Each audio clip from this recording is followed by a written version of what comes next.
ये एक first step है सुशांत सिंह राजपूत को जस्टिस दिलाने के लिए, लेकिन ये लड़ाई बहुत बड़ी है और इसमें ये भी चीजें फ्रंट पर आनी चाहिए कि रिया चक्रवर्ती आखिर किसके इशारे पर ये काम कर रही थी। या ये बहुत सारे सवाल हैं जिस पर मुझे लगता है कि सीबीआई की तो अभी भी मैं मांग कर रही हूँ कि सीबीआई जांच इसमें एक होनी ही चाहिए कि अब बिहार गवर्नमेंट भी इस मैटर को सीबीआई को दे सकती है, तो ये हमारे लिए एक पॉजिटिव न्यूज है क्योंकि वो बिहार का बेटा था।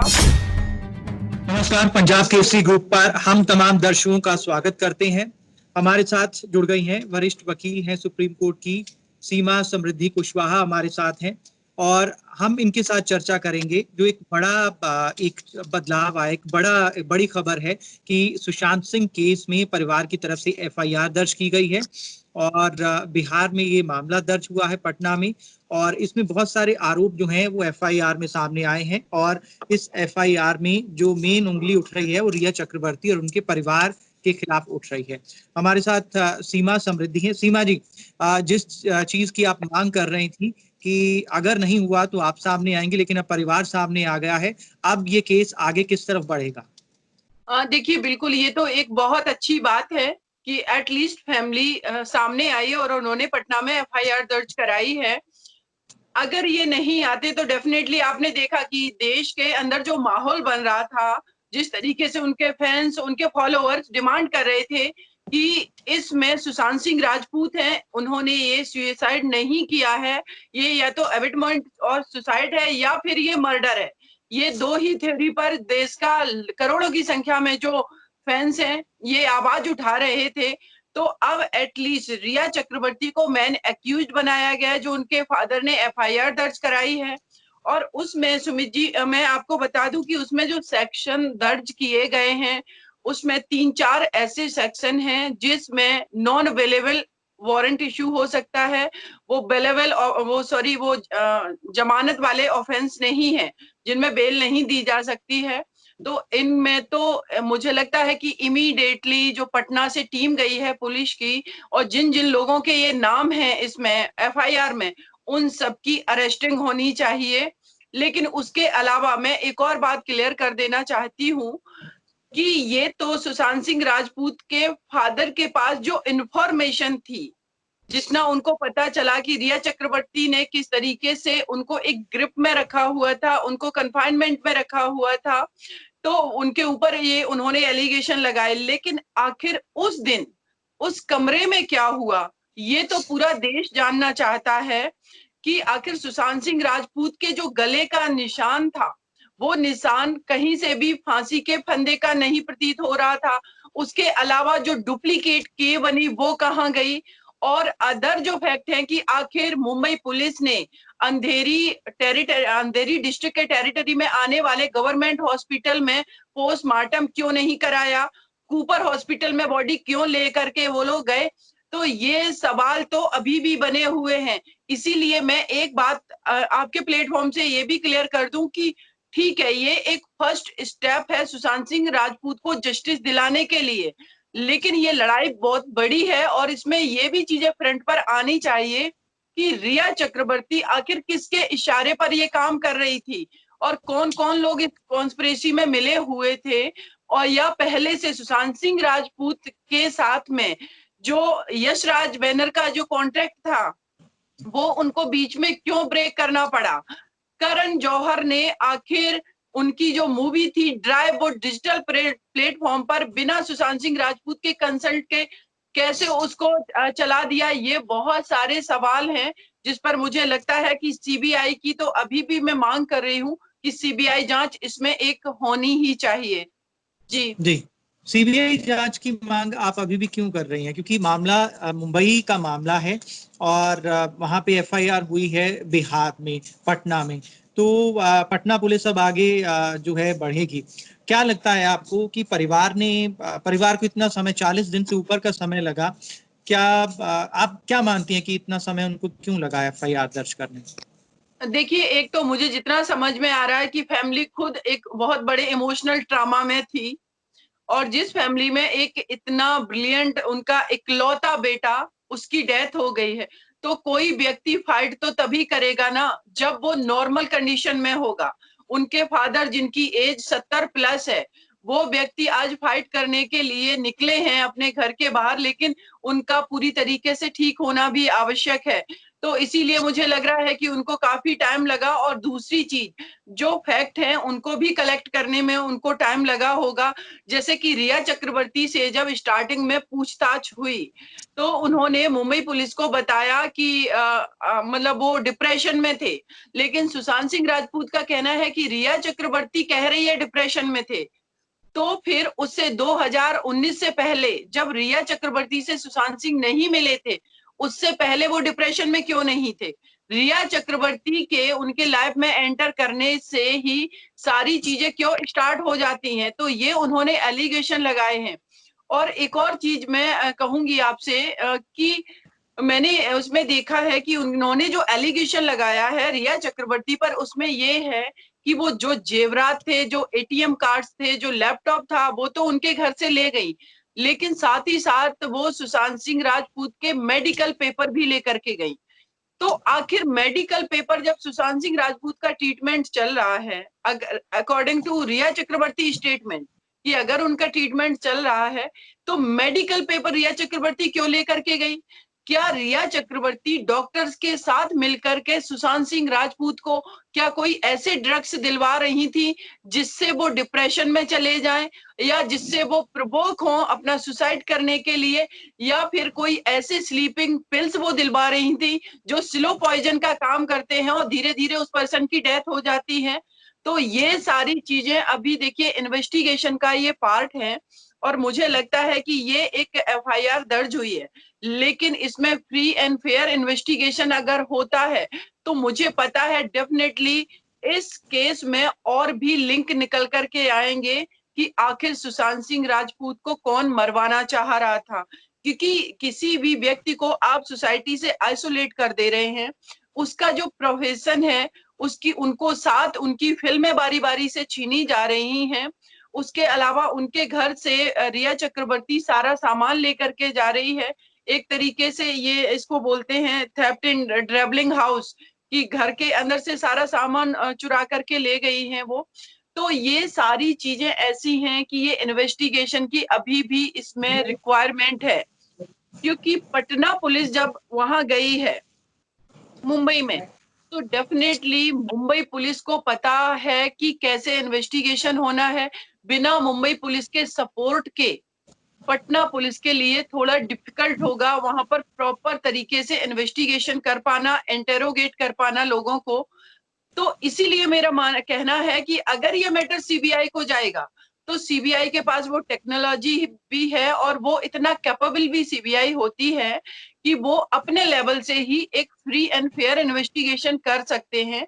तो इसीलिए भी मैं डिमांड कर रही हूँ। जी जी, सीबीआई जांच के लिए, लेकिन आपने पहले भी बताया था कि राज्य सरकार जो है वो अपना स्टेप लेगी, उसके बाद ही सीबीआई के पास मामला जाता है। अच्छा, लेकिन एक चीज मैं आपको और क्लियर कर दूं कि देखिए मुंबई पुलिस ने अभी तक कोई भी कंप्लेन भी दर्ज नहीं की थी, ये जस्ट एक इंक्वायरी कर रहे थे। अब जब ये एफआईआर पटना में दर्ज हुई है, तो अब ये जो राइट है इसको बिहार जो गवर्नमेंट है उसको आ गया है कि बिहार गवर्नमेंट भी अगर चाहे तो वो सीबीआई को ये मैटर दे सकती है।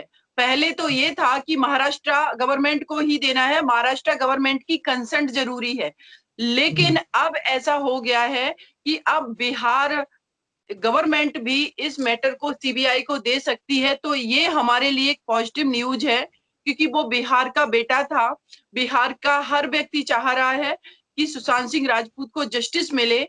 तो ये एक कहेंगे कि एक अच्छा न्यूज है कि अगर पटना बिहार पुलिस का मुंबई पुलिस सपोर्ट नहीं करती है प्रॉपर, तो बिहार गवर्नमेंट जो है ये मैटर सीबीआई को दे सकती है।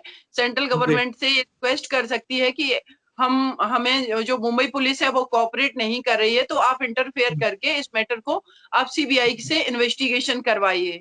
जी, तो धाराएं इसमें अभी लगाई गई हैं, वो धाराएं जो है सुशांत को इंसाफ दिलाने के लिए काफी हैं? देखिए, मुझे लग रहा है ये धाराएं काफी नहीं है। एक तो मैंने आपको बताया कि जिसमें ये एक्चुअली 341 लगा हुआ है, इसमें 342 है कि पनिशमेंट ऑफ रॉन्गफुल कन्फाइनमेंट, कि रिया चक्रवर्ती ने उनको एक तरीके से कैद रखा था उस घर के अंदर में। 380 है थेफ्ट ऑफ ड्रबलिंग, जिसमें 7 ईयर का पनिशमेंट की बात कर रहे हैं। 420 है जिसमें इसमें एक्चुअली इसमें भी 7 ईयर के पनिशमेंट की बात है। 306 है जिसमें 10 ईयर के पनिशमेंट की बात है। लेकिन मैंने आपको अभी बताया कि रिया चक्रवर्ती जो मेडिकल पेपर उनके लेकर के गई है, और जो उनको अगर स्लीपिंग पिल्स बहुत बड़ी मात्रा में दिए जा रहे थे, कौन सी उनको मेडिसिन दी जा रही थी, तो उससे भी तो हमें पता लगेगा। तो ये तो अटेम्प्ट टू मर्डर का भी केस बन सकता है। तो मैं इन सेक्शंस को सफिशिएंट नहीं मान रही हूँ, क्योंकि देखिए एक्ट जो है हमारा आईपीसी डिफाइन करता है लॉ में कि कोई भी व्यक्ति दो तरीके से क्राइम करता है। एक होता है एक्ट कि किसी को आपने गोली मार दी, किसी को आपने चाकू मार दिया या इस तरीके से। एक होता है ओमिशन, जिसको हम बोलते हैं लोप, कि लोगों को पता नहीं चल रहा है लेकिन वो धीरे धीरे कॉन्स्पिरेसी उसके अगेंस्ट ऐसा कर रहा है कि उसकी बॉडी कमजोर हो जाए, फिर उस पर अगर थोड़ा सा भी किसी भी चीज का अटैक आता है या कुछ भी तो उसकी डेथ हो जाए। राइट, तो उसको हम बोलते हैं ओमिशन। जिसमें कि आपने देखा था जयललिता वाले केस में एक आवाज उठी थी कि उनको एक स्लो पॉइजन दिया जा रहा था जयललिता को, तो वो उनकी बॉडी जो है वो येलो हो रही थी, इस तरीके से सारी चीजें। तो ये क्लियरली है कि ओमिशन भी हो सकता है कि रिया चक्रवर्ती सुशांत सिंह राजपूत को मारने के लिए ये सब कर रही हो। तो जब तक वो डॉक्यूमेंट्स हमारे सामने नहीं आ रहे हैं तब तक हम नहीं कह सकते हैं। लेकिन जिस तरीके से इसने कॉन्स्पिरेसी की है तो उससे तो साफ जाहिर होता है कि वो ऐसा उसने स्टेप लिया होगा कि 307 का भी ये मैटर बन सकता है। उसके अलावा 34 इसमें सेक्शन नहीं है आईपीसी में। इसका मतलब ये हुआ कि जितने लोगों के इस एफआईआर में नाम है और इन्वेस्टिगेशन के दौरान अगर और लोग एक्यूज्ड बनाया जाता है और लोगों को, तो अगर 34 सेक्शन लगता है तो हर व्यक्ति उस क्राइम के लिए इक्वल लायबल होगा, जिसको हम बोलते हैं कॉमन कंसेंट। उनकी आपसी कंसेंट से उन्होंने आपसी सहमति बना करके ये क्राइम को अंजाम दिया, तो इक्वल लायबिलिटी होगी अगर 34 सेक्शन आ जाएगा। लेकिन अगर 34 सेक्शन नहीं आया तो इसमें ये हो सकता है कि जो जब कोर्ट में ये मैटर जाएगा तो कोर्ट कहेगा कि जो कन्फाइनमेंट था उसमें तो सिर्फ रिया चक्रवर्ती उनके साथ रह रही थी। उसमें अगर महेश भट्ट पे एलिगेशन लगाएंगे तो वो उसके लिए लायबल नहीं होंगे, लेकिन वो अबिटमेंट ऑफ सुसाइड के लिए लायबल हो सकते हैं। तो देखिए ये जब मैटर कोर्ट में जाता है तो मुझे लगता है बहुत माइन्यूट तरीके से उस पर कोर्ट इंटरप्रिटेशन करती है, फैक्ट एंड सर्कमस्टांसेस पे जजमेंट देती है। तो पहले से ही हम इतना इस एफआईआर को प्रॉपर तरीके से स्ट्रॉन्ग बनाएं कि जिसमें जो लोग भी इन सारे चीजों में एक्यूज्ड हैं, लायबल हैं, वो कहीं से बच के ना निकलने पाए। इसीलिए मैं स्ट्रॉन्ग बनाने की आप बात कर रही हैं, लेकिन 40 दिन से ज्यादा समय बीत गया है और बिहार पुलिस जो है जांच करेगी। आप बता रहे हैं कि वो भी बिहार सरकार भी सीबीआई के पास जा सकती है, लेकिन 40-45 दिन के बाद वो जो आप कह रही हैं वो उस हिसाब से बल मिल पाएगा जांच को? देखिए बिल्कुल मिल पाएगा। मैं आपको एक केस के बारे में बता रही हूँ कि एक जेएनयू में पढ़ती है एक स्टूडेंट, पीएचडी वो रिसर्च कर रही हैं। उनकी मदर का 2011 में मर्डर कर दिया गया था और उस बेटी ने, विजय लक्ष्मी उसका नाम है, उस बेटी ने करीब 8-9 साल के बाद उस केस को रीओपन करवाया, जिसमें वो केस जो था वो किडनैपिंग का केस था, लेकिन मर्डर वाला नहीं एफआईआर दर्ज थी, सॉरी मिसिंग का केस था कि उसकी मदर मिसिंग है। लेकिन किसी के माध्यम से उसको पता चला, तो जहां पर उसकी मदर को जमीन खोद करके दफनाया गया था, जिस पर्सन ने दफनाया था जो एक्यूज है इस केस में, तो उसके सर्वेंट ने ड्रिंक करके ये करीब 8 साल बाद मोहल्ले में बोला कि हमने उस लेडी को कहाँ दफनाया, तो उसने उस केस को रीओपन करवाया और आज वो व्यक्ति जेल में है। तो देखिए इसमें क्या है, किसी भी केस में अगर इंटेंशन पुलिस का ठीक है तो डेफिनेटली हम इतना 45 डेज होने के बावजूद भी सही से इन्वेस्टिगेशन हो सकता है। बहुत सारे फैक्ट हम सबके सामने आए हैं, वो पिक्चर्स हम सबके सामने हैं। मैंने भी सुशांत सिंह राजपूत का कल मैंने वो वीडियो देखा, जब उनकी डेथ हो गई है, वो बेड पर लेटे हुए हैं, तो सडनली उनके ऊपर में एक कपड़ा डाल दिया जाता है व्हाइट कलर का, लेकिन उससे पहले आप देखेंगे कि उनके पेट पर बहुत ज्यादा स्वेलिंग है। तो वो सारे फैक्ट कि उनके पेट पर इतनी स्वेलिंग क्यों है, या फिर जो अभी तक मुंबई पुलिस जो जांच कर रही थी, वो जांच में उन्होंने क्या-क्या उन्होंने एविडेंस कलेक्ट किए। पुलिस एक पुलिस डायरी बनती है जिसको हम जनरल डायरी बोलते हैं, वो उन्होंने जनरल डायरी मेंटेन की, तो उसमें सारी चीजें हैं। और जो उन्होंने लोगों के स्टेटमेंट लिए अभी तक, जैसे महेश भट्ट का स्टेटमेंट लिया गया, राइट, तो क्या उन्होंने बोला है स्टेटमेंट में। तो जब ये केस इतना हाईलाइट हो गया है, एक हमारे हीरो की डेथ हुई है, तो क्यों नहीं इन स्टेटमेंट को रिकॉर्डिंग किया जा रहा है, इनका डिजिटल रिकॉर्डिंग होनी चाहिए। आप अभी भी वो टेक्नोलॉजी क्यों नहीं यूज कर रहे हो? मुंबई जैसी जगह जहां पर लोग इंटरनेशनल लेवल पे उनके रिलेशन है, तो आप उस टेक्नोलॉजी को यूज क्यों नहीं कर रहे हो? क्योंकि जस्टिस तो सभी के लिए है, लेकिन आपके पास फैसिलिटी होने के बावजूद भी, टेक्नोलॉजी होने के बावजूद भी उसको आप इसलिए यूज नहीं कर रहे क्योंकि आप चीजों को टेम्पर कर सकें, आप मैनिपुलेट कर सकें। इसीलिए ना मुझे मुंबई पुलिस पे बिल्कुल भरोसा नहीं है कि वो पटना पुलिस को पूरी तरीके से कोऑपरेट करेगी। इसीलिए मेरा फिर कहना है कि ये मैटर सीबीआई को दे देना चाहिए। जी जी, सियासत में भी कई लोग सीबीआई जांच की मांग कर रहे हैं। उम्मीद करते हैं कि इस केस में अब आगे जो है और रोशनी डाली जाएगी और बातें सामने आएंगी।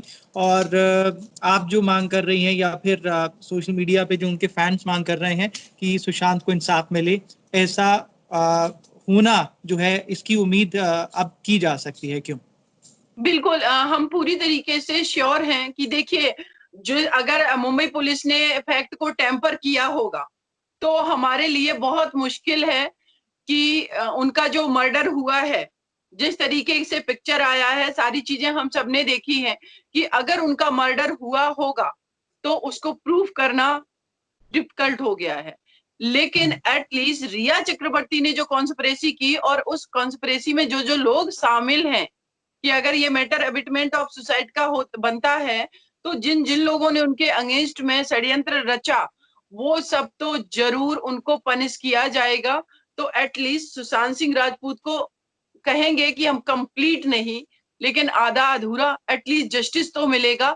जैसे कि इस केस को पहले सिर्फ ये मुंबई पुलिस ने सुसाइड का केस बना दिया था, तो अब एक तो उम्मीद है कि ये कम से कम एबिटमेंट ऑफ सुसाइड का केस बना, 420 का बना, 380 का बना, और ये सारे सेक्शन जो हैं वो ऐसे सेक्शन हैं जो नॉन बेलेबल ऑफेंस के सेक्शन हैं, और इनमें वारंट की भी इशू जारी करने की कोर्ट की आवश्यकता नहीं है। पुलिस इस कंप्लेन के आधार पर एफआईआर जो दर्ज की है, इनको डायरेक्टली अरेस्ट कर सकती है, ये पुलिस के पास पावर है। तो जी जी हम जी। एक ये मान के चले हैं कि एटलीस्ट एक फर्स्ट स्टेप पर फर्स्ट लोगों स्टेप को, जो है उसकी या शुरुआत हो गई है। जी ठीक है, बहुत बहुत शुक्रिया हमें समय देने के लिए।